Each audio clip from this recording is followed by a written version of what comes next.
어저께 우리가 창세기 37장에다 39장 요셉에 대한 얘기로 바로 갔습니다. 중간에 유대에 대한 얘기가 38장에 나오고 있습니다. 오늘 갑자기 유다에 대한 얘기가 나와서 제가 바로 요셉 얘기로 들어갔는데, 오늘 유다 얘기 38장 먼저 보고 그 다음에 40장으로 넘어갑시다. 38장 1절부터 11절까지 하겠습니다.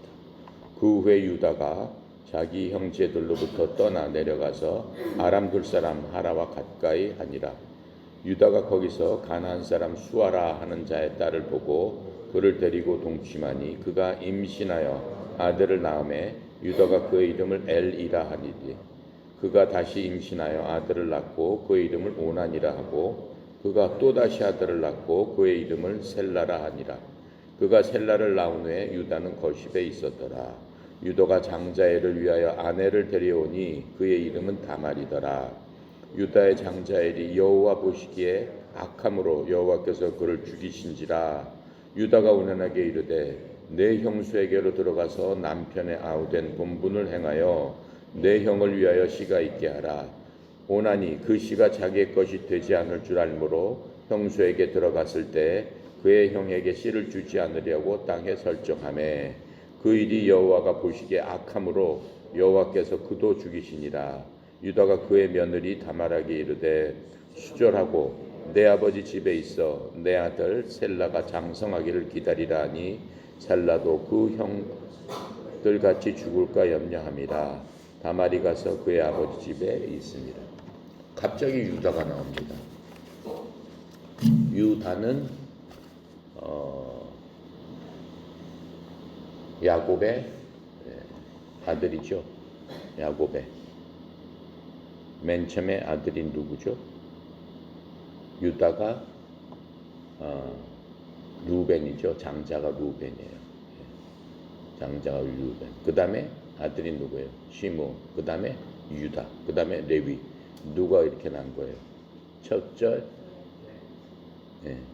첫째 아내 레아한테서 그렇게 난 거예요. 근데 왜 형제가 12명이나 되는데 유다 족보가 느닷없이 요셉 전에 딱 나온단 말이에요. 왜 나왔겠어? 근데 이게 보면은 유다가 아주 말하자면은 타락한 자기 욕망에 그냥 육신적인 보통 사람보다도 못한 그러한 사람으로 이렇게 나와요. 근데 왜 유다 족보를 여기다 딱 쓰면서 유다의 그러한 말하자면은 어두운 과거를 갖다가 이렇게 했을까? 유다는 유다 지파 중에서 뭐 한 사람이에요? 시족장이 된 사람이에요. 자기네 지파로서 큰 민족을 이룬 거. 현재 유대인 하면 이 유다를 얘기하는 거예요. 유대인. 현재 이스라엘에서 남아있는 건 이 유다 지파예요. 유다 지파. 그러면서 이 유다 지파가 어떻게 보면 유대인을, 이스라엘을 대표하는 그런 지파가 돼요.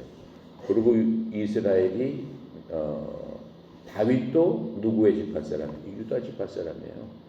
이스라엘 왕이 된 솔로몬도 당연히 유다 지파 사람이죠. 그러니까는 셋째 아들이면서 야곱의 셋째 아들이지만은 그 장자 역할을 하는 게 유다 지파예요. 그리고 이 이스라엘 역사에서 보면은 이 유다가 엄청난 파워를 갖고 12지파가 각각 경쟁을 하게 되는데, 유다 지파가 항상 으뜸으로 해서 되고, 나라가 남북으로 갈라지면서 북은 이스라엘, 남은 유다라고 해서 남북 이스라엘, 남유다로 갈라지는데, 남유다가 끝까지 살아남는 거예요. 그 북이스라엘의 12지파 중에 북이스라엘로 다윗하고 솔로몬까지 통일왕국으로 있다가 솔로몬이 죽은 다음에, 솔로몬이 정치를 너무 개판으로 해가지고 백성들이 못 살겠다라고 해서 10지파가 합심해가지고 반격을 하는 거예요. 그래서 나라가 두 동강으로 갈라져요. 우리나라처럼. 그래서 북쪽에는 10지파가 합해서 그냥 이스라엘이라는 말을 유지를 하고, 남쪽에는 유다 지파하고 베냐민 지파가 합해가지고 남유다를 만드는 거예요.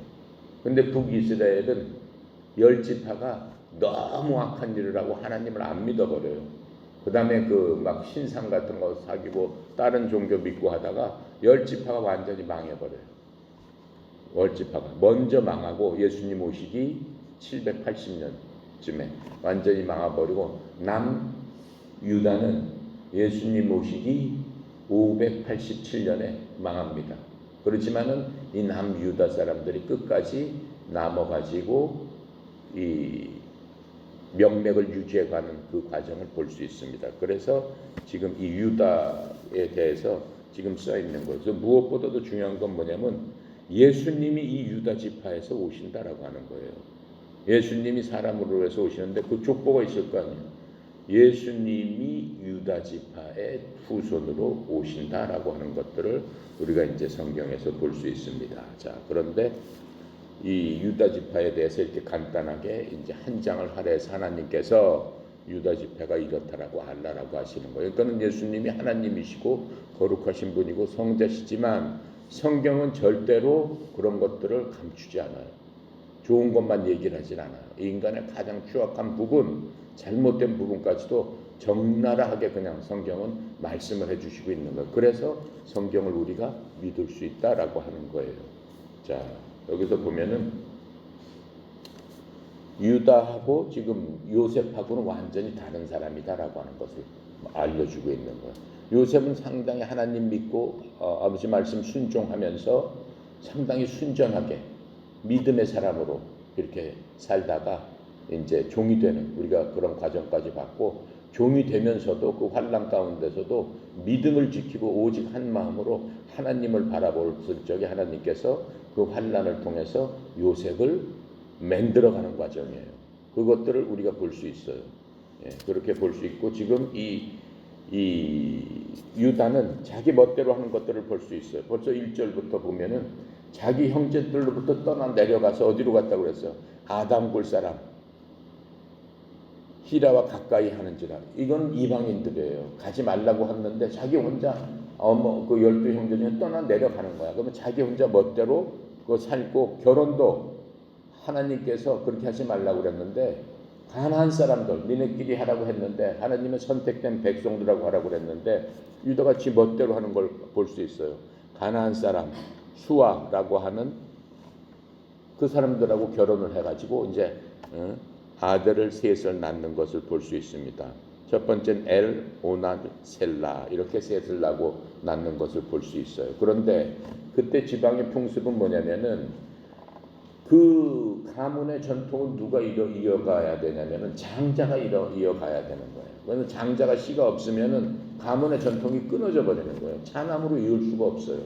그러니까 장자가 먼저 죽어버렸다. 결혼했는데 장자 먼저 죽어버렸다 하면은 그 씨를 얻기 위해서 그 동생이 그 장자의 씨를 얻기 위해서 형 대신에 동생이 그 결혼한 형수하고 다시 결혼 생활을 해야 되는 거예요. 그래서 씨를 얻어서 장자로서의 그 명분을 만들어 가져야 되는 거예요. 그런데 유다가 아들이 셋이 있었는데 둘이 워낙 포악하고 하나님 보시기에 좋지 않으니까 하나님께서 죽이셨다라고 나오잖아요. 여기서. 그렇죠? 하나님 여기 있죠. 첫째 아들, 둘째 아들을 다 죽이셨다라고 나와요. 7절에 보니까 악하니까는 죽이셨다라고 해서 첫째를 죽이고 둘째도 악한 짓을 해보니까 장자 명분을 얻으라고 했는데 그 형수하고 가서 아들을 낳으라고 했는데 엉뚱한 짓 해버리니까 그 자체가 악한 일이다라고 해서 하나님께서 그냥 다 죽여버리십니다. 근데 셋째는 낳는데 셋째는 어리니까는 어떻게 해? 형수하고 뭐 신랑이 될 수가 없으니까는 애가 클 때까지 니네 친정집에 가서 기다려라, 내가 부를 테니까 이렇게 얘기를 한 거예요. 근데 사실 유다는 생각하기에 아마 그렇게 안 하려고 했을 수도 있어요. 자기 아들 둘 다 죽어버리니까는 겁신하니까는 그렇게 안 하려고 했을 수도 있어요. 하지만 그런 명분으로 해서 자기 며느리를 니네 집에 가 있어라 라고 해버리는 것들을 우리가 볼 수 있습니다. 자, 12절부터 우리 23절까지 합시다. 얼마 후에 유다의 아내 수아의 딸이 죽은지라. 유다가 위로를 받은 후에 그의 친구 아둘람 사람 하라와 함께 딥나로 올라가서 자기의 양털 깎는 자에게 이르렀더니 어떤 사람이 다말에게 이르되 내 시아버지가 자기의 양털을 깎으려고 딥나에 올라왔다 한지라. 그가 그 과부의 의복을 벗고 너울로 얼굴을 가리고 몸을 휩싸고 딥나길 곁에 에나임 문에 앉으니 이는 셀라가 장성함을 보았어도 자기를 그의 아내로 주지 않음으로 말미암음이라. 그가 얼굴을 가리었으므로 유다가 그를 보고 창녀로 여겨 길 곁에서 그에게 나아와가 이르되 청컨대 나로 내게 들어가게 하라 하니 그의 며느리인 줄 알지 못하였음이라. 그가 이르되 당신이 무엇을 주고 내게 들어오려느냐. 유다가 이르되 내가 내 떼에서 염소 새끼를 주리라. 그가 이르되 당신이 그것을 줄 때까지 담보물을 주겠느냐. 유다가 이르되 무슨 담보물을 내게 주랴. 그가 이르되 당신의 도장과 그 끈과 당신의 손에 있는 지팡이로 하라. 유다가 그것들을 그에게 주고 그에게로 들어갔더니 그가 유다로 말미암아 임신하였더라. 그가 일어나 떠나가서 그 너울을 벗고 과부의 의복을 도로 입으니라. 유다가 그 친구 아달룸 사람 손에 부탁하여 염소 새끼를 보내고 그 여인의 손에서 담보물을 찾으려 하였으나 그가 그 여인을 찾지 못한지라. 그가 그곳에서 물어 이르되 길 곁 에나임에 있던 장녀가 어디 있느냐. 그들이 이르되 여기는 장녀가 없느니라. 그가 유다에게 돌아와 이르되 내가 그를 찾지 못하였고 그곳 사람도 이르기를 거기에는 장녀가 없다 하더이다 하더라. 유다가 이르되 그로 그것을 가지게 두라. 우리가 부끄러움을 당할까 하노라. 내가 이 염소 새끼를 보냈으나 그대가 그를 찾지 못하였느니라.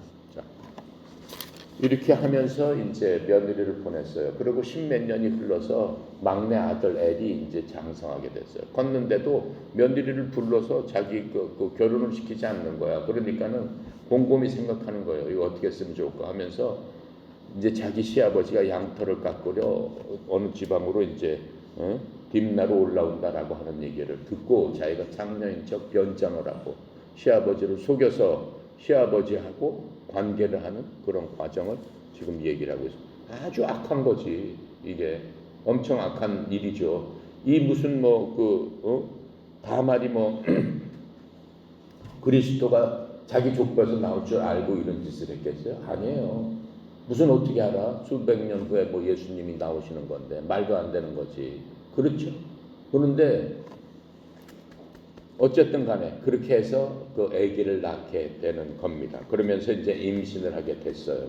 임신을 하게 이제 되는 그런 것들을 이제 보고 있는데 그 시아버지가 돈을 줘야 될 거 아니야, 장녀한테. 돈 염소 새끼가 없으니까 내가 그 대가를 줄 때까지 그 며느리가 변장하고 당신 어떻게 믿어? 뭘 내놔봐라. 나한테 뭘 맡겨라라고 하니까는 도장하고 지팡이를 준 거예요. 그러면서 내가 염소 새끼랑 밖으로 올 때까지 네가 잘 간직하고 있어라. 사람 시켜서 내 곳으로 찾아와라. 그랬는데 찾을 수가 없어. 그 동네 가서 물어봤더니 이 동네는 그런 장면이 있지 않습니다. 라고 얘기하니까는 이제 황당해하는 거예요. 근데 그걸 잘못 찾다가는 자기가 그런 짓을 한 게 부끄럽잖아요. 그렇잖아요. 그러니까 잘못하면 들통이 날까봐 쉬쉬하면서 내버려둬라. 이제 그런 과정을 우리가 볼 수 있습니다. 24절부터 마지막까지 갑시다. 석 달쯤 후에 어떤 사람이 유다에게 일러 말하되 내 며느리 다말이 행음하였고 그 행음함으로 말미암아 임신하였느니라. 유다가 이르되 그를 끌어다 내어 불사르라. 여인이 끌려 나갈 때 사람을 보내어 시아버지께 이르되 이 물건 임자로 말미암아 임신하였나이다. 청하건대 보소서 이 도장과 그 끈과 지팡이가 누구의 것이니까 한지라. 유다가 그것을 알아보고 이르되 그는 나보다 옳도다. 내가 그를 내 아들 셀라에게 주지 아니하였음이로다 하고 다시는 그를 가까이 하지 아니하였더라. 해산할 때 보니 쌍태라. 해산할 때 손이 나오는지라. 산파가 이르되 이는 먼저 나온 자라 하고 홍색실을 가져다 그 손에 메었더니 그 손을 도로 들이며 그의 아우가 나오는지라. 산파가 이르되 내가 어찌하여 떠뜨리고 나오느냐 하였으니 이름을 베레스라 불렀고 그의 형 곧 홍색 실이 있는 자가 뒤에 나오니 그의 이름을 세라라 불렀다. 자, 그렇게 하면서 이제 시아버지가 모른 척하면서 집에 돌아오는데 3개월 후에 사람들이 소문을 받다가 내는 거예요.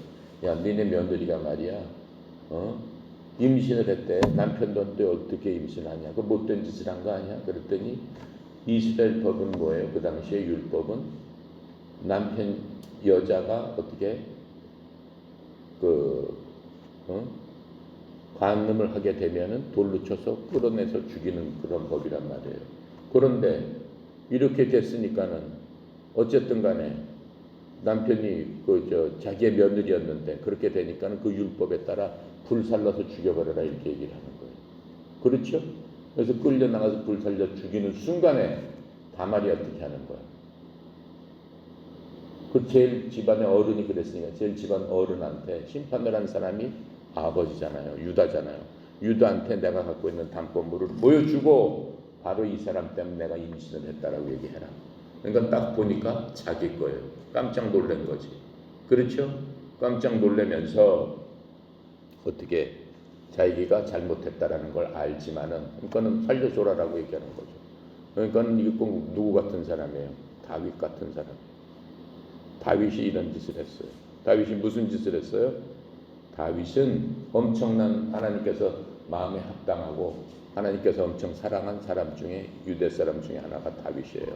그러니까는 이 유다 자기 조상이 한 짓을 다윗이 똑같이 한 것을 왕이 돼서 그렇게 한 것을 볼 수 있어요. 무슨 짓을 해서 다윗이 전쟁 중에 병사들이 나가서 싸우고 그때는 다윗이 하나님께서 복을 줘서 이제 왕이 된 후에 다윗 때 가장 왕성한 나라를 만들었어요. 엄청 큰 나라를 만들었어요.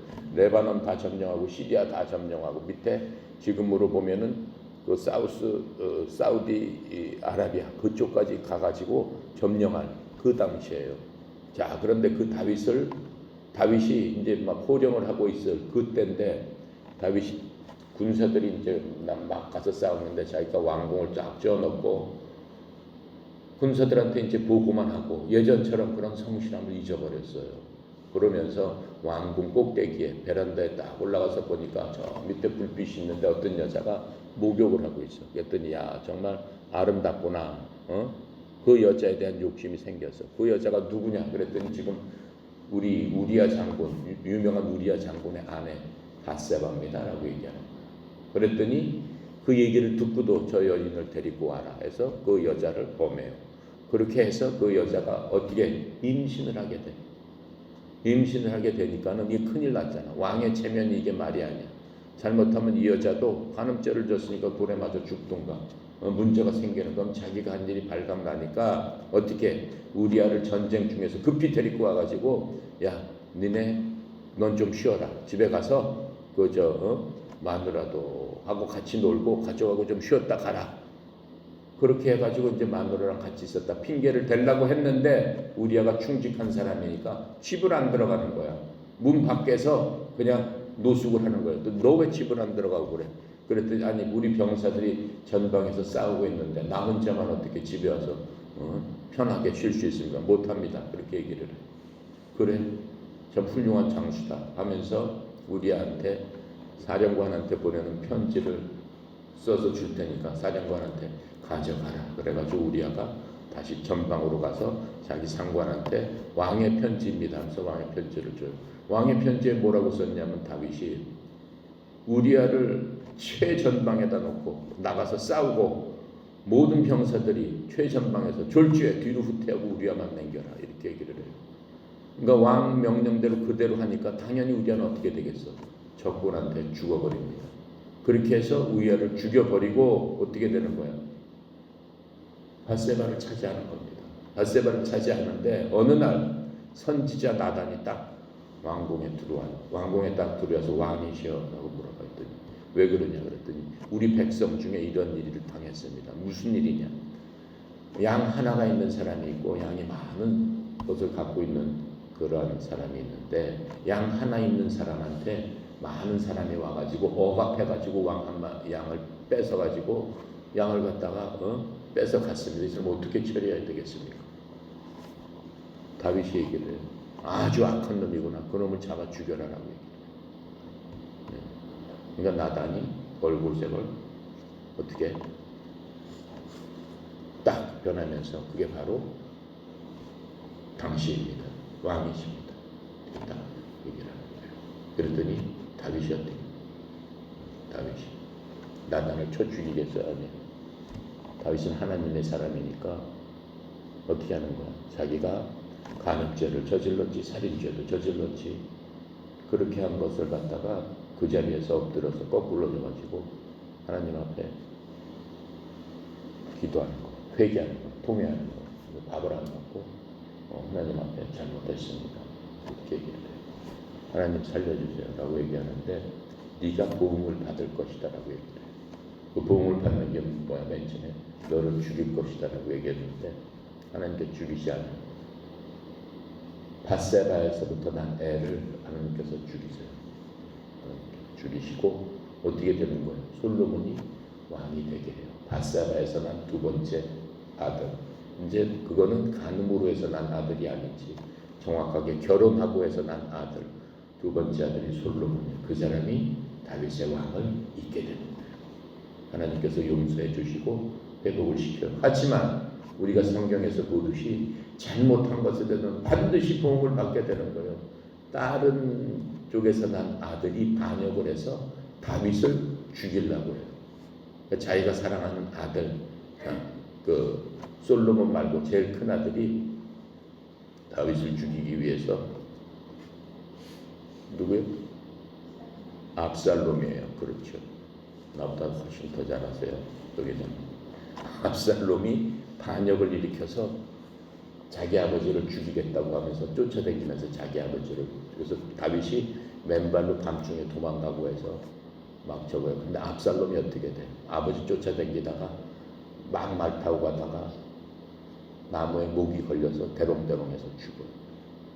그러니까는 자기 죄에 대해서 그 아들이 반역하고 사랑하는 큰 아들이었는데 목이 잘려서 죽는 그런 걸 갖다가 이제 성경은 말씀해 주고 계세요. 그러니까 성경은 그 모든 것들을 적나라하게 얘기해 주시는 거예요. 그러니까 이 유다가 한 일은 다윗이 한 것과 똑같은 그런 것들을 우리한테 보여주고 계세요. 그런데 여기서 나온 지금 이 누가 있어요? 마지막에 둘을 낳았다 그랬죠. 세레와 베레스를 낳았다 그랬어요. 다말에게서. 그러니까는 다말에게서 세레와 베레스를 낳았다. 다말에게서. 다말은 유다의 누구예요? 유다의 누구예요? 며느리잖아요. 그렇잖아요. 그 시아버지하고 며느리 사이에서 두 자식을 낳은 거예요. 근데 그게 누구 족보에 있어요? 하나님의 족보에 있는 거예요. 예수님 족. 마태복음 1장 보세요. 마태복음 1장 2절 보세요. 마태복음 1장 2절 읽어볼까요? 유다는 다메락에서 베레스와 세레를 낳고, 그렇죠? 이게 맨 처음에 뭐라고 그랬어? 아브라함과 다윗의 자손 예수 그리스도의 계보라, 족보라. 이 족보가 어떻게 보면은 굉장히 인간적으로 수치스러운 족보예요. 그렇죠? 그런데도 이 족보를 그대로 기록을 한 거예요. 자, 그래서 여기서 이렇게 38장에 그걸 설명을 해줄 겁니다. 자, 40장으로 갑시다. 자, 이제 요셉 얘기가 다시 나오는 겁니다. 요셉이 어떻게 한 거예요? 그 요셉이 형제들한테 팔려서 이집트로 가서 이집트에서 17살에 가가지고 어떻게 된 거야? 팔렸는데도 불구하고 하나님께서 함께 하심으로 말미암아 지혜가 충출하고, 그러니까 하는 종으로서 하는 일에 있어서도 하나님께서 복을 주시니까 종의 일에 있어서도 주인의 마음을 흡족하게 하고 주인의 일들을 아주 더 부응하게 해주는 그러한 것들을 우리가 볼 수 있습니다. 근데 이것은 뭘 얘기하는 거야? 요셉은 환난 중에 있는 거예요. 지금 환난 중에 종으로 팔려갔다는 것 자체가 환난 중에 있어요. 그런데 뛰어난 외모 때문에 자기 상관의 부인이 또 요셉을 유혹하는데 그것을 거절하다가 어떻게 되는 거예요? 모함에 빠져가지고 지금 철장 신세에 갇힌 거예요. 철장에 갇혀가지고 17살에 간신히 갔는데 철장에 갇혀요. 바울은 철장에서 요셉은 철장에서 몇 년을 있어요?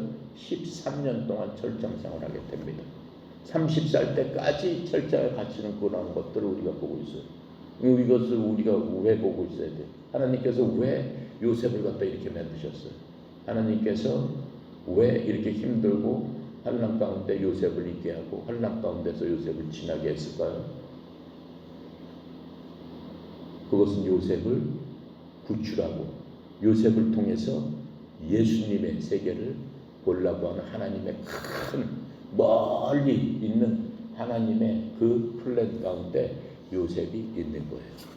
그래서 이스라엘이라는 국가를 만들기 위해서 그 요셉을 쓰시는 그 과정이다라고 우리가 생각할 수가 있습니다. 요새 지금 뭐죠? 코로나 팬데믹 전 세계적으로 유행하는 이 팬데믹이 됐기 때문에 지금 미국에서 2만 명이 죽어요. 어저께도 2,000명인가 죽었어요. 그러면 이거는 1차 세계대전, 2차 세계대전 하루에 죽는 사람보다 더 많이 죽어요. 그러니까는 미국의 신학자들 중에 현존하는 신학자 중에 65%가 얼마 전에 발표를 했어요. 이거는 그냥 재앙이 아니다. 여태까지도 있어 보지도 못한 재앙이고 여러분이나 나도 이런 재앙을 만나본 적이 없어요. 새로운 것들을 그야말로 경험하는 거예요. 태어나서. 그렇잖아요. 어떻게 보면 전쟁보다 더 무서운 그런 것일 수 있어요. 전 세계가 완전히 다 문을 닫았고 190개 국가 중에서 지금 안 걸리는 국가는 2나라밖에 없어요. 2나라 국가만 안 걸렸다라고 했어요. 첫째 국가가 북한이에요. 그리고 두 번째 국가가 무슨 알지도 못하는 이름의 나라. 자, 무슨 뭐 서인도 제국 어디 있는 조그만 나라. 전 세계 국가 중에 2나라만 WHO에 보고했는데 우리는 환자가 없습니다라고 해서. 그럼 북한은 뻥이겠죠. 근데 이 한 나라밖에 없는 거예요. 세상이 지금 그런 세상으로 변했어요. 그래서 신학자들이 공동으로 발표한 게 65%가 이거는 그냥 사건이 아니다. 이거는 재림의 징조다. 7년 환란 전에 이 땅에 7년 환란 전에 있을 하나님께서 말씀하신 그것의 징조다. 그러니까 모든 교회는 이 환란 전에 이 환란을 맞이했을 적에 성도들이 어떻게 준비를 해야 되는가를 얘기해 줘야 될, 준비해야 될 의무가 있다. 교회는 다른 설교가 필요한 게 아니고 지금 이 세상에서 하나님의 백성들이 이것을 어떻게 생각하고 어떻게 대처하고 뭘 준비해 줘야 되는가라고 하는 그런 것들을 반드시 성도들에게 얘기를 해줘야 되지 않느냐. 그러면서 그 사람들이 목사들한테 이제 또 물어봤어요. 그랬더니 자기 생전에 예수님께서 오실 것이다라고 생각하는 사람이 55%였어요. 그러니까는 재림의 징조 때 믿는 하나님의 백성은 뭘 생각하고 어떻게 하고 어떻게 살아남아야 되느냐, 뭘 준비해 줘야 되느냐, 그것들을 목사가 얘기해야 되지 않느냐라고 얘기하는 거예요. 잘 먹고 잘 살고 뭐 하는 그런 얘기가 아니라 지금은 재림의 징조 때는 하나님 예수님께서 다시 오시는데 예수님께서 마리아를 통해서 초림을 해서 이 땅에서 33년 반 동안 AD 33년까지 살고 계신 그 예수님께서 내가 다시 오리라 했던 그때가 지금 아니냐. 그러니까 그것을 어떻게 준비할 것이냐라고 생각을 해야 된다. 그런데 내가 왜 이 얘기를 하냐면 이 요셉이 광야 시대를 건넜던 그러한 것들과 지금 얘기하는 것과 우리가 준비하는 것들과는 같은 맥락이 있는 겁니다. 같은 맥락이 있는 거예요. 광야 시대를 건너서 준비해 줬던 사람이 누구예요? 모세예요. 모세가 왕자로 편안하게 있다가 어떻게 됐어요? 이집트 사람 하나를 죽이는 바람에 자기 민족을 위해서 광야 시대로 도망가서 40년을 견뎠어요. 40년을 양똥을 치면서 미디안 광야에서 다른 민족들하고 거기서 종노릇하면서 40년을 견디면서 벙어리처럼 살았어요. 아침 저녁 그렇게 광야 들판에서. 근데 하나님께서 다시 부르셨을 적에 다시 광야에서 40년을 하나님하고 동행하면서 돌아갔을 적에 몇백만 명, 400만 명, 500만 명의 그 이 유다, 이 이스라엘 사람들이 이 요셉의 자손들이 이집트로 70명이 들어가서 모세가 굴러낼 때 400만 명, 500만 명이 됐어요. 400만 명, 500만 명 중에 40년 동안 광야에 있으면서 모세 한 사람만 빼놓고는 전부 다 어떻게 했습니까? 다 불평을 했다라고. 모세는 어떻게 해서 불평을 안 해요? 왜 불평을 할 수가 없었어요? 왜 그게 감사했어요? 모세는 이미 40년 동안 미디안 광야에서 고난 훈련을 받았다라고 얘기하는 거예요. 지금 우리한테 말씀해 주시는 거고요. 성경을 통해서 요셉도 모세도 엘리야도 그런 광야에서 힘들게 헤매고 돌아다녔 것들을 왜 돌아다녔을까 생각을 해야 된다라고. 지금 우리가 이러한 코로나 역병으로 말미암아 광야 생활을 하고 있는 거예요. 이 광야 생활은 뭐예요? 앞으로 올 7년 대환란 때 우리는 물론 겪지 않겠죠. 예수님 오시면 다 휴거되겠지만은 그런 것들을 대비해서 우리가 어떻게 고난 가운데서 하나님과 붙어 있어야 된다라고 하는 것들을 보여주는 거다라고 하는 거예요. 그러니까는 그런 면에서 지금 이 요셉 얘기는 우리가 영적으로 지금 이 시대하고 맞는 얘기예요. 요셉이 겪고 있는 그런 것들이 지금 우리가 겪고 있는 그러한 상황일 수도 있다라고 하는 겁니다. 오직 요셉이 살아난 방법은 뭐예요? 그리스도하고 동행했기 때문에 하나님께서 구원을 해주시고 요셉을 통해서 이스라엘이라는 민족, 유다 민족을 살리시는 이스라엘 국가를 만드시는 그것들을 볼 수 있다라고 하는 거죠. 40장 할까요? 자, 40장 우리 8절까지 합시다. 그 후에 애굽 왕이 술 맡은 자와 떡 굽는 자가 그들의 주인 애굽 왕에게 범죄한지라 바로가 두 관원장 곧 술 맡은 관원장과 떡 굽는 관원장에게 노하여 그들을 친위대장의 집안에 있는 옥에 가두니 곧 요셉이 갇힌 곳이다. 친위대장이 요셉에게 그들을 수종들게 하매 요셉이 그들을 섬겼더라. 그들이 갇힌 지 여러 날이라. 옥에 갇힌 애굽 왕의 술 맡은 자와 떡 굽은 자 두 사람이 하룻밤에 꿈을 꾸니 각자 그 내용이 다르더라. 아침에 요셉이 들어가 보니 그들에게 근심의 빛이 있는지라. 요셉이 그 주인의 집에 자기와 갇힌 바로의 신하들에게 묻되 어찌하여 오늘 당신들의 얼굴에 근심이 있나이까. 그들이 그에게 이르되 우리가 꿈을 꾸었으니 이를 해석할 자가 없도다. 요셉이 그에게 이르되 해석은 하나님께 있지 아니하나이까. 청컨대 내게 이르소서. 자, 요셉이 드디어 이제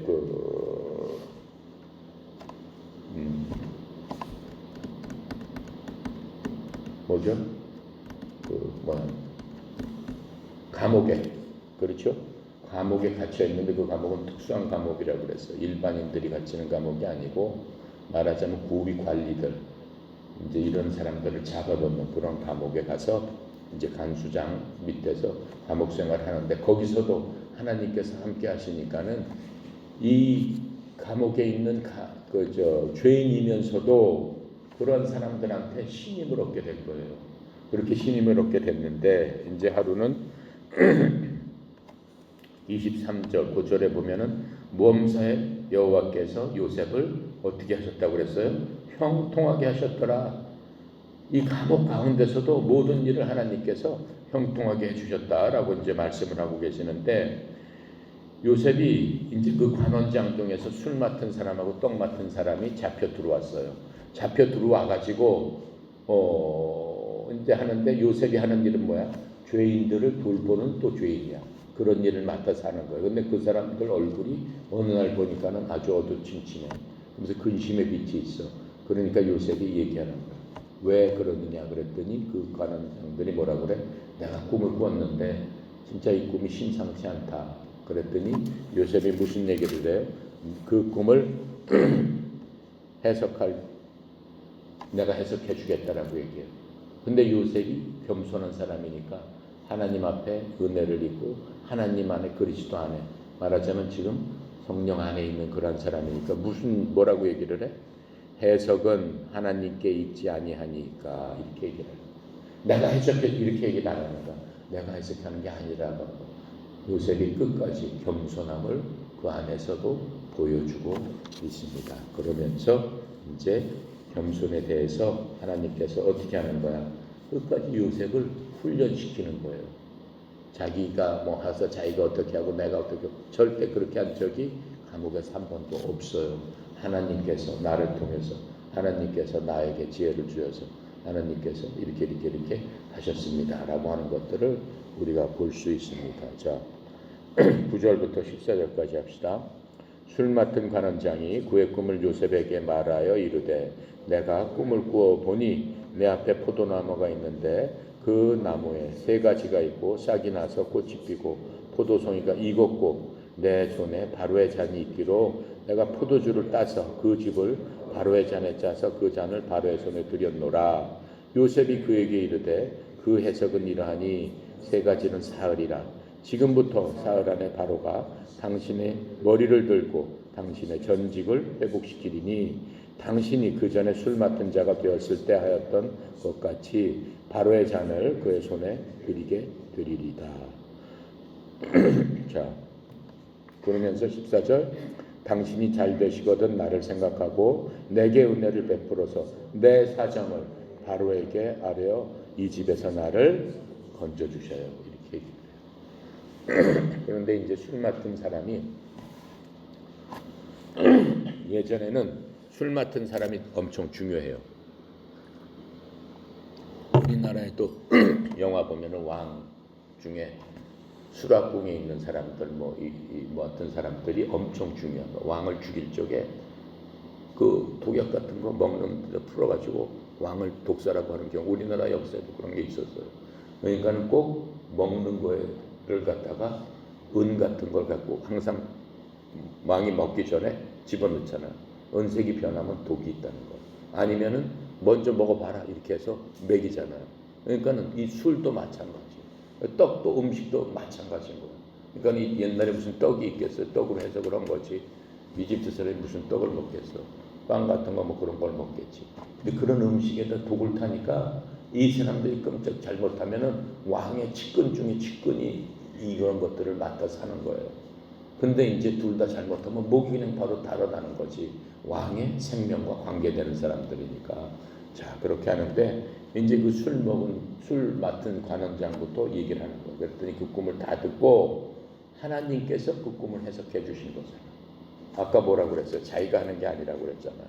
요셉이 하나님께 해석은 하나님께 있지 아니하니까 하고 8절에 얘기한 대로 너는 4일 후에 네 지책에 돌아오를 것입니다 라고 얘기를 해주면서 내 억울한 사정을 좀 당신이 구원대작이 됐고 바로 측근에서 얘기할 수 있는 사람이니까 그 왕의 그 저기에 보니까는 이렇게 억울한 사람이 있는데 이게 억울하니까는 사정 좀 들어봐 주시죠. 이렇게 얘기 좀 해줘라라고 얘기를 하는 거예요.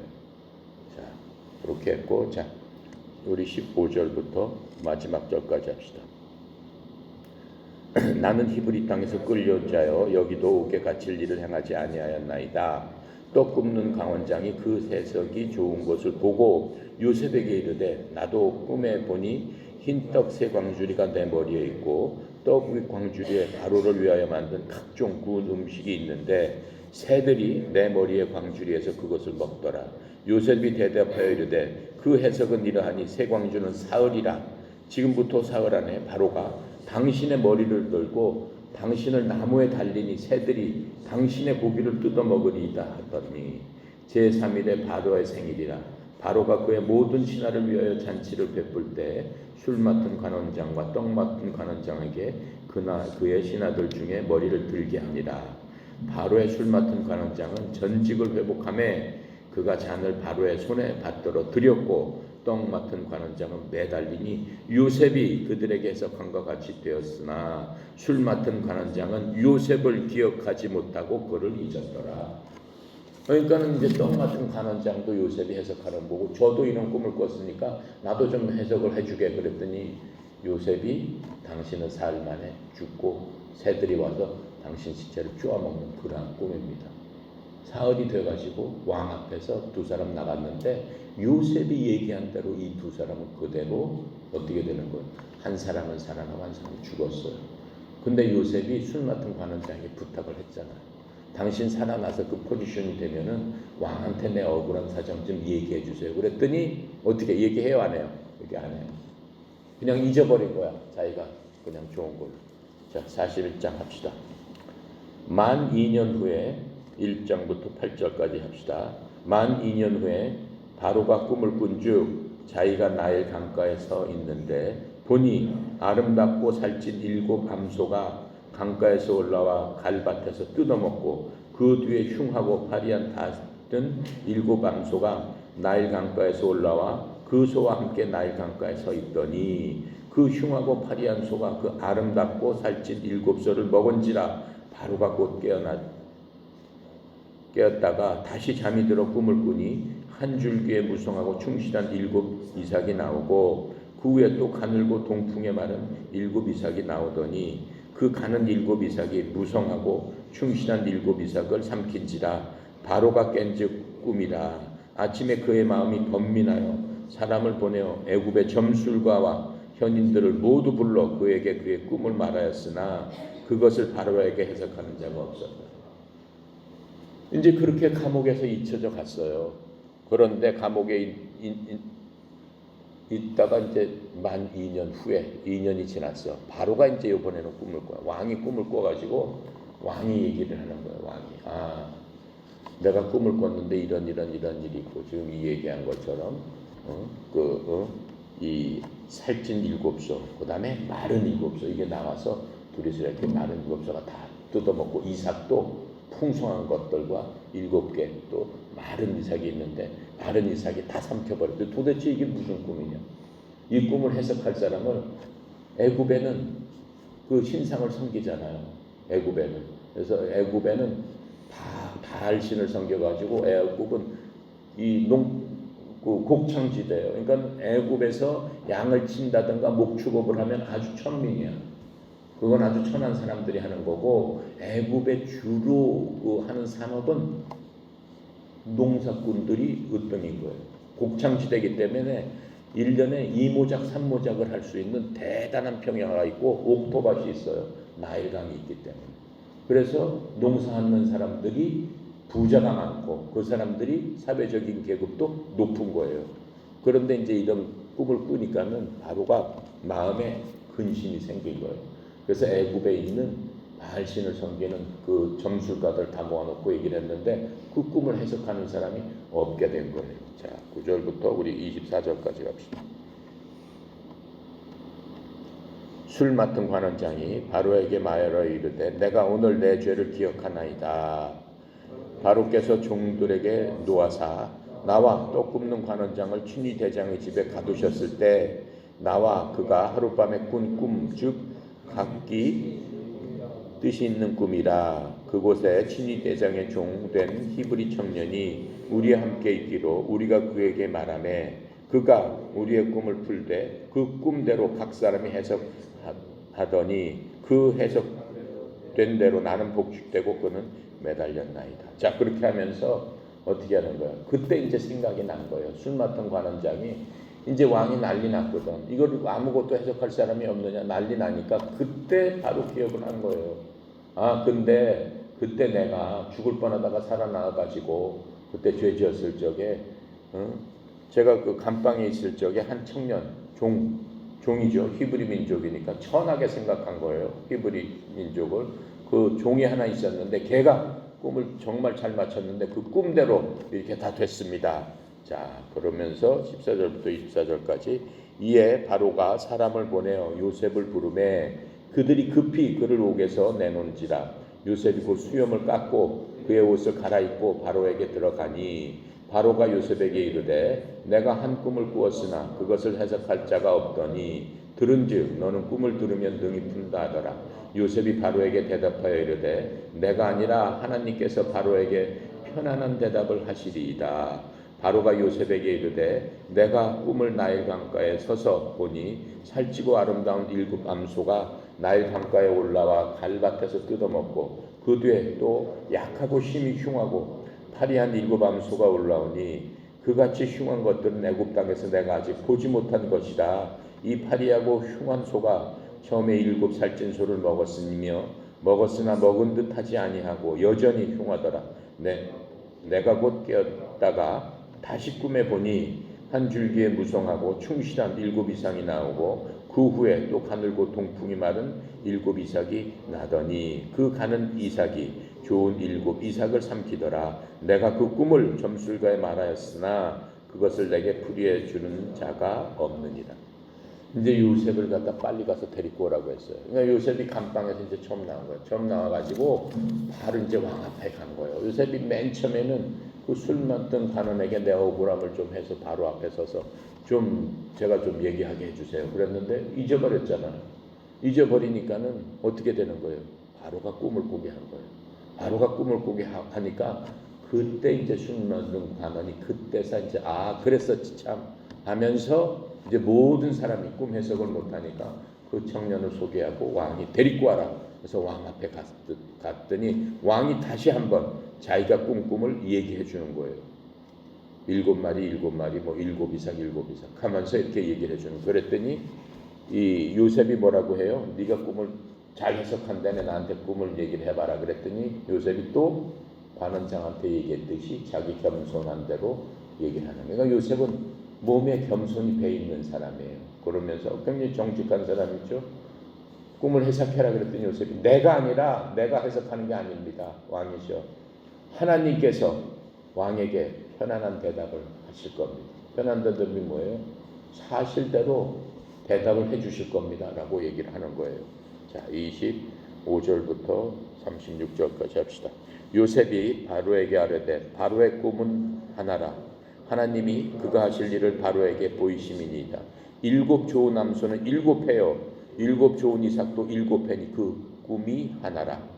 그 후에 올라간 파리하고 흉한 7소는 7년이요 동풍에서 말라 속이 변 7 이삭도 7회 흉년이니 내가 바로에게 이르기를 하나님이 그가 하실 일을 바로에게 보이신다 함이 이것이라. 온 애굽 땅에 7회 큰 풍년이 있겠고 그 후 7회 흉년이 들므로 애굽 땅에 있던 풍년을 다 잊어버리게 되고 이 땅에 그 기근으로 망하리니 그 후에 든 그 흉년이 너무 심함으로 이전 풍년을 이 땅에서 기억하지 못하게 되리이다.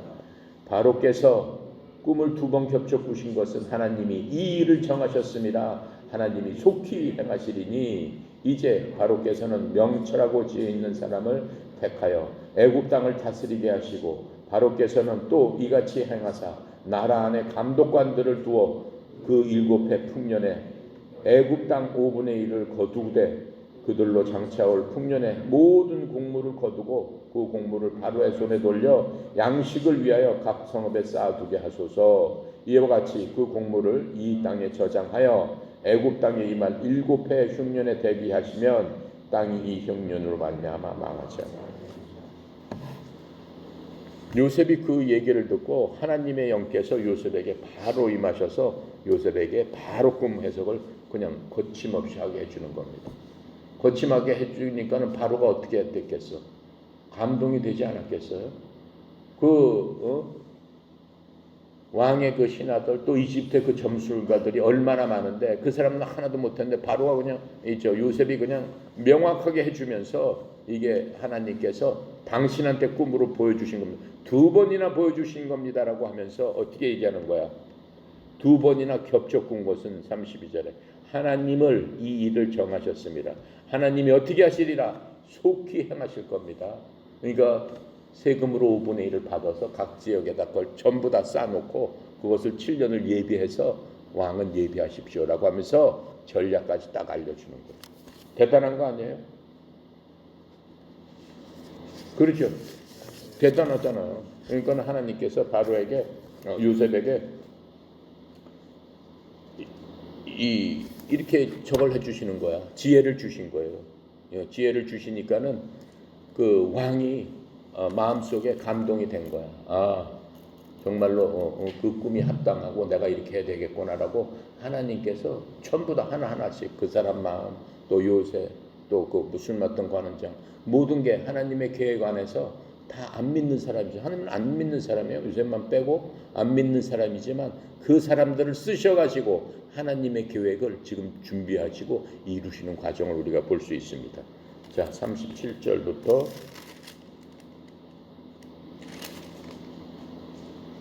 우리 35절까지 합시다. 바로가 그의 모든 신하가 이 일을 좋게 여긴지라. 바로가 그의 신하들에게 이르되 이와 같이 하나님의 영에 감동된 사람을 우리가 어찌 찾을 수 있으리요 하고 요셉에게 이르되 하나님이 이 모든 것을 내게 보이셨으니 너와 같이 명철하고 지혜 있는 자가 없도다. 너는 내 집을 다스리라. 내 백성이 다 내 명령에 복종하리니 내가 너보다 높은 것은 내 왕자뿐이니라. 바로가 또 요셉에게 이르되 내가 너를 애굽의 온 땅의 총리가 되게 하노라 하고 자기의 인장 반지를 빼서 요셉의 손에 끼우고 그에게 세마 옷을 입히고 금사슬을 목에 걸고 자기가 있는 버금술에 그를 태우매 무리가 그의 앞에서 소리 지르기를 엎드리라 하더라. 바로가 그에게 애굽 전국의 총리를 다스리게 하였더라. 바로가 요셉에게 이르되 나는 바로라. 애굽 온 땅에서 내 허락 없이는 수족을 돌릴 자가 없으리라 하고 그가 요셉의 이름을 사브낫바네아라 하고 또 온의 제사장 보디베라의 딸 아스낫을 그에게 주어 아내로 삼게 하니라. 요셉이 나가 애굽의 온 땅을 순찰하라. 자, 그리고 46절에 보니까 요셉이 애굽의 바로 왕에 설 때가 30세라. 그렇죠? 30세 때. 그러니까는 감옥에 있다가 불려와가지고 바로 그날 왕 앞에 나갈 적에는 이게 뭐 덥수룩하게 못 나가니까 이게 치장을 하고 죄인으로서 나갔는데 하나님께서 강권적으로 개입하신 거예요. 바로의 마음에도 개입하시고 바로의 꿈에도 개입하시고 총리로 만드는 과정을 보는데 얼마나 통쾌합니까? 근데 요셉이 한 거는 뭐였어? 17살에 들어와가지고 13년 동안 있으면서 매일 하나님 앞에 기대하고 하나님께서 자기가 요셉한테 준 꿈이 뭐였어요? 비전이 뭐였어요? 땅에서 모든 집단이 7 형제들 집단이 자기한테 절하는 것을 봤고 하늘의 무별들이 자기한테 절하는 것들을 봤고 그 비전을 끝까지 마음속에 갖고 있으면서 하나님께서 자기를 세워주시리라는 것을 굳게 믿고 흔들리지 않았어요. 그러면서 자기 뜻대로 하지 않고 이 환난 가운데서 그냥 하나님만 끝까지 믿고 더 가까이 가고 더 의지하고 하면서 하나님 뜻대로 한 거야. 근데 요셉도 흔들린 적이 있어요. 술 맡은 관원장에게 나가서 바로한테 나의 그것을 얘기해 주세요라고 얘기했지만 얘기 안 하죠. 그렇죠? 자기 생각대로 해본 거예요. 육신의 생각대로 한 거예요. 그렇죠? 근데 그때가 하나님의 때가 아닌 거야. 그때 그렇게 풀려났으면 총리가 될 수 있어요? 없어요? 없어요. 총리가 어떻게 되겠어? 옥에 갇혀 있었고 있으니까는 바로의 신은 술 맡은 관원이 걔가 잘 맞춥니다. 그러니까 바로 데리고 오는 거지. 그게 하나님의 때라는 거예요. 그러니까 우리가 환난 중에서 여러분들도 나나 여러분이나 힘들고 어려울 적에도 하나님의 때를 기다릴 줄 아는 사람이 돼야 돼요. 하나님의 끈을 놓지 않고 하나님 안에 있으면서 하나님의 때를 기다리는 사람한테 하나님께서 어떻게 하신다는 거예요? 하나님께서 하나님의 때에 일을 하시겠다라고 하는 거예요. 그걸 보여주시는 거예요 지금. 그러면서 죄인의 신분으로 왔다가 바로 그 자리에서 어떻게 되는 거예요? 그 왕의 마음을 하나님께서 딱 잡으셔가지고 바로 총리가 되게 하는 놀라운 일들이 바로 일어나는 것들을 우리가 여기서 볼 수 있습니다. 자, 그래서 바로 그 순간에 죄인이 생각할 수 없는 것들을 누가 얻게 되는 거예요? 요셉이 뭐 생각할 수 없는 것들을 얻게 되는 거예요. 뭐를 얻어? 왕이 어떻게 한다고 해서 자기 인장 반지를 딱 주는 거예요. 그러니까는 자기를 가뒀던 보디발보다 더 높은 사람이 된 거예요. 왕 빼놓고는 가장 높은 사람이 됐어. 그러니까 나 소리 지르잖아요. 이 앞에서 전부 엎드려라라고 얘기를 하잖아요. 그러니까는 자기 인장 반지를 요셉에게 끼워줬죠. 그 다음에 아름다운 세마포를 딱 입혀줬죠. 그렇죠? 그 다음에 어때? 왕실의 금사슬을 왕들이 닫는 금사슬을 딱 빼가지고 요셉한테 딱 주잖아요. 또 주었죠. 그 다음에 버금수레 왕가에서 타는 버금수레를 요셉 네가 타고 댕겨라 라고 해줬죠. 모든 사람이 그 앞에서 어떻게 해라, 절을 해라라고 칙령을 내려서 요셉을 한꺼번에 높여주는 거예요. 그래서 요셉의 이름을 뭐라고 하겠어? 사브낫 바네야, 사브낫 바데야. 이 무슨 뜻이냐면은 땅의 식물을 공급하는 사람, 땅의 식물을 공급하는 사람, 사브낫 바네야라고 이름을 지어줬어요. 그러면서 또 제사장의 딸, 제사장의 딸은 뭐예요? 이방신을 섬기는 제사장의 딸이지만은 사회적으로 보면 제일 높은 사람이란 말이에요. 자기네 신하고 통하는 그 사람. 그러니까 사회적인 신분이 노에서부터 이집트의 최고급, 그 최고위 신분까지 한꺼번에 하루아침에 하나님께서 딱 높여주시는 것을 볼 수 있습니다. 이때가 이제 30세고 17살부터 30세까지 참고 기다리고 하나님께 소망을 뒀을 적에 하나님께서 어떻게 하셨어요? 13년이 걸쳐서 최고 높은 관직에 요셉을 올려놓은 것을 볼 수 있습니다. 자, 그 다음에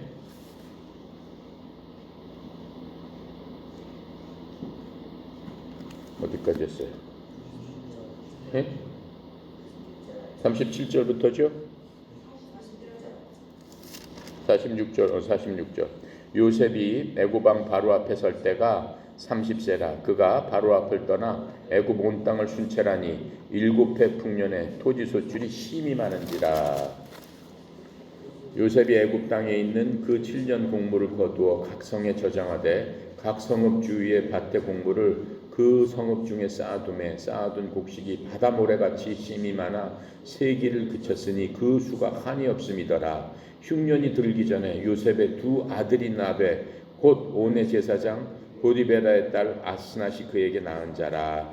요셉이 그의 장남 이름을 므낫세라 하였으니 하나님이 내게 모든 고난과 내 아버지의 온 집 일을 잊어버리게 하셨다 하며 차남의 이름은 에브라임이라 하였으니 하나님이 나를 내가 수고한 땅에서 번창하게 하셨다 함이었더라. 애굽 땅의 7해 풍년이 그치고 요셉의 말과 같이 7해 흉년이 들기 시작하며 각국에는 기근이 있으나 애굽 온 땅에는 먹을 것이 있더라. 애굽 온 땅이 굶주림에 백성이 바로에게 부르짖어 양식을 구하는지라. 바로가 애굽의 모든 백성에게 이르되 요셉에게 가서 그가 너희에게 이르는 대로 하라 하니라. 온 지면에 기근이 있음에 요셉이 모든 창고를 열고 애굽 백성에게 팔세 애굽 땅에 기근이 심함에 각국 백성도 양식을 사려고 애굽으로 들어와 요셉에게 이르렀으니 기근이 온 세상에 심함이었더라. 자, 꼭 지금 같지 않아요? 네? 팬데믹이 이거는 기근으로 해서 온 세상에 대유행이 돼버린 거예요. 예. 대유행이 돼버린 거예요. 그런데 요셉이 하나님의 말씀대로 하나님의 뜻대로 어떻게 됐어? 하는 대로 다 하니까는 애굽 땅만 풍부하게 하나님의 은혜를 받으니까 온 세상 사람들이 애굽으로 몰려들기 시작한 거예요. 뭘 구하려고? 식량을 구하려고. 그래서 하나님께서 어떻게 하는 거예요? 또 이제 두 아들을 주는 겁니다. 하나는 므낫세고 하나는 누구야? 에브라임입니다. 므낫세는 잊어버렸다라고 하는 거예요. 여태까지 17살부터 30살까지 13년 노예 생활하면서 그 환난 가운데 광야를 걸었던 그 모든 것들을 잊어버리게 하고 아들을 주었어요. 그게 첫째 아들이 므낫세요. 둘째 아들은 누구야? 에브라임. 창성하다, 흥왕하다라고 하는 두 아들을 준 거예요. 에브라임과 므낫세가 이제 큰 위대한 일을 하게 되는 것들을 우리가 보게 됩니다. 그렇죠? 야곱의 첫째 아들이 누구라고 그랬어요? 루벤이라고 그랬어요. 그렇죠? 루벤이 잘못한 게 있었어. 기억나요? 루벤이 잘못한 게 뭐야? 잘못한 게. 그렇지. 아빠의 후처하고 동침을 했다라고 했어. 그렇죠? 아빠의 후처. 라헬이 데리고 온 여종. 그렇죠? 빌하하고 동침을 했는데 야곱이 알았다라고 했어요. 나중에 재산을 나눠주면서 루벤 훌륭한 사람이었고 아주 기질이 뛰어났어요. 그런데 그런 것을 알고 야곱이 어떻게 루벤의 지분을 나눠주는데 루벤을 딱 어떻게 제해버립니다. 큰아들인데도 불구하고 네가 아버지 침상을 더럽혔기 때문에 너는 어떻게 하라라고 예언을 해주면서 가지고 이 요셉의 두 아들 요셉한테 물려주는 게 아니고 루벤의 몫을 요셉의 두 아들 므낫세하고 에브라임한테 딱 띄워주는 것들을 볼 수 있어. 받을만 하죠. 요셉이 그만큼 고생했고, 그렇죠? 이스라엘을 살리는 그런 역할을 그 다음 장에 나옵니다. 자, 기도하고 마치겠습니다. 감사하시고 거룩하신 아버지 하나님, 참으로 은혜 감사합니다. 정말로 이 세상이 어떻게 갈지 모르고 오직 하나님의 도움과 하나님의 긍휼이 없으면 죽을 수밖에 없는 정말로 힘이 없는 저희들임을 하나님, 저희들이 생생하게 일생을 통해서 이러한 기회가 또 있겠습니까? 보여주시니 주님 감사합니다. 두렵고 떨리는 마음으로 주 앞에 서게 하시고 참으로 두려우신 하나님이심을 깨달아 알고 우리 속에 걸리는 하나님께 걸리는 모든 것들 저희들이 자복하고 회개할 적에 주여 용서하여 주시옵시고 우리를 예수 그리스도의 보혈로 씻어 주심으로 말미암아 새 힘을 얻고 이 때를 예비하고 이 때를 준비할 수 있는 힘과 능력을 또 지혜를 주님 허락하여 주셔서 하나님의 긍휼을 이 땅에 베풀어 주시고 저희들에게 베풀어 주셔서 돌이켜 우리가 힘을 다하고 또 목숨을 다하고 또 모든 것들을 다해서 아버지 하나님만을 사랑할 줄 하는 그러한 저희들로 돌아갈 수 있도록 주님 축복하시고 주여 인도하여 주시옵소서. 특별히 우리 에어로빅 하나님께서 사랑하여 주시사 이 환난 가운데서도 하나님의 말씀으로 무장하기 원합니다. 주여 부족한 종이 하나님의 말씀을 대언할 적에 성령님께서 사랑하는 모든 우리 협회 식구들 들을 귀를 허락하시고 그 마음속에 말씀의 씨가 떨어져서 오직 하나님의 말씀만이 우리를 인도하고 하나님의 말씀만이 흥황하게 되는 그러한 때가 되도록 아버지 하나님 환난 가운데서도 저희들을 보호하시고 지키고 또 영적으로도 주와 같이 동행하며 성공하는 그러한 인생 되도록 주님 축복하여 주시옵소서. 특별히 사랑하는 하나님의 선수들 주님 눈동자처럼 지키고 보호하여 주셔서 아버지 하나님 앞에 더욱더 신실하게 나가는 주의 백성 되도록 아버지 하나님이여 이 말세 하나님의 아들들을 보호하여 주시옵소서. 전교되어져 있는 모든 지부장 또 모든 우리 협회 식구들 하나님 축복하여 주셔서 삶의 현장에서 하나님 앞에 자복하고 회개하며 주께 점점 더 가까이 나가고 믿음으로 무장하고 구원의 방패로 또 말씀의 검으로 우리의 이 어려운 세상을 넉넉히 이길 수 있는 전신갑주를 입고 주님 앞에 나가는 용사들로서 삼아 주시옵소서.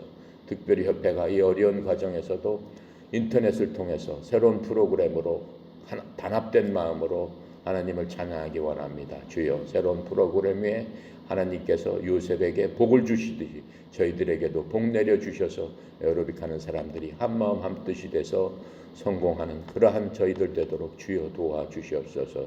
특별히 성령 이사장님 이 모든 것들을 준비하고 또 협회와 또 하나님 앞에 이 모든 것들을 간구하고 기도할 적에 주님 앞에 겸손히 엎드린 주의 종의 마음을 위로하시고 또 힘주시고 능력 주셔서 이러한 때를 이기고 하나님만을 높일 수 있는 주의 종으로서의 사명을 잘 감당할 수 있도록 영육간의 형통함을 허락하여 주시옵소서. 오늘 하루도 온전히 주께 의탁드립니다. 주께서 동행하여 주시옵소서. 감사드리며 예수 그리스도 이름으로 기도드렸습니다. 아멘. 감사합니다.